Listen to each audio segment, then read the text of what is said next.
শীতে কাঁপছে যুক্তরাজ্য, তাপমাত্রা -20 ডিগ্রি নেমে আসতে পারে বলে জানিয়েছে আবহাওয়া অফিস।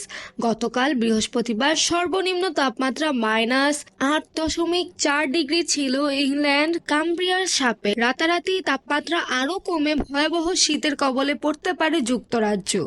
ইংল্যান্ড, ওয়েলস, স্কটল্যান্ড ও নর্দার্ন আয়ারল্যান্ডে তাপমাত্রা নেমে আসতে পারে -20 ডিগ্রি সেলসিয়াসে।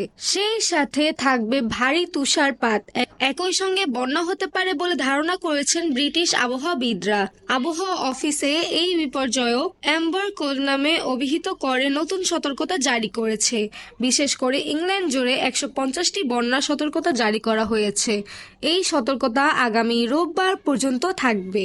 একই সঙ্গে আবহাওয়া অফিস বরফের জন্য নতুন আবহাওয়া সতর্কতা জারি করেছে, যা বৃহস্পতিবার বিকেল 4টা থেকে কার্যকর হবে এবং শুক্রবার সকাল পর্যন্ত অব্যাহত থাকে। দুটি নতুন সতর্কতা বার্তা উত্তর আয়ারল্যান্ড এবং ওয়েলসের পাশাপাশি উত্তর পশ্চিম ইংল্যান্ড এবং ইংল্যান্ডের পূর্বাঞ্চলের অঞ্চলগুলিকে কভার করে। তারা উত্তর স্কটল্যান্ডের কিছু অংশে তুষার এবং বরফের জন্য বিদ্যমান সতর্কতার পরে আসে। তিক্ত ঠান্ডা মন্ত্র ইতিমধ্যে অনেক এলাকায় ভারী তুষারপাত এনেছে এবং ভারী বৃষ্টি বা তুষার গলে যাওয়ার কারণে বন্যার সতর্কতা জারি করেছে। সতর্কতা দ্বারা এলাকাগুলিতে বৃহস্পতিবার জুড়ে রাস্তা এবং রেল পরিষেবাগুলিতে ভ্রমণ ব্যাহত হওয়ার সম্ভাবনা রয়েছে।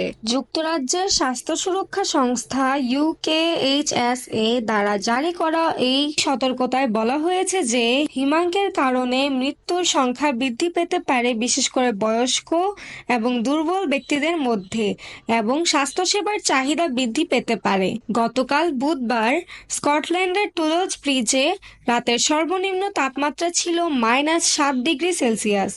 উত্তর আয়ারল্যান্ডের ক্রেট ব্রিজে ছিল -6.9 ডিগ্রি সেলসিয়াস। ইংল্যান্ড কামব্রিয়ার সাপে তাপমাত্রা -8.4 ডিগ্রি সেলসিয়াসে, তবে দক্ষিণ ইংল্যান্ডেও অক্সফোর্ডশায়ারের বেনসনে -6.1 ডিগ্রি সেলসিয়াস ছিল।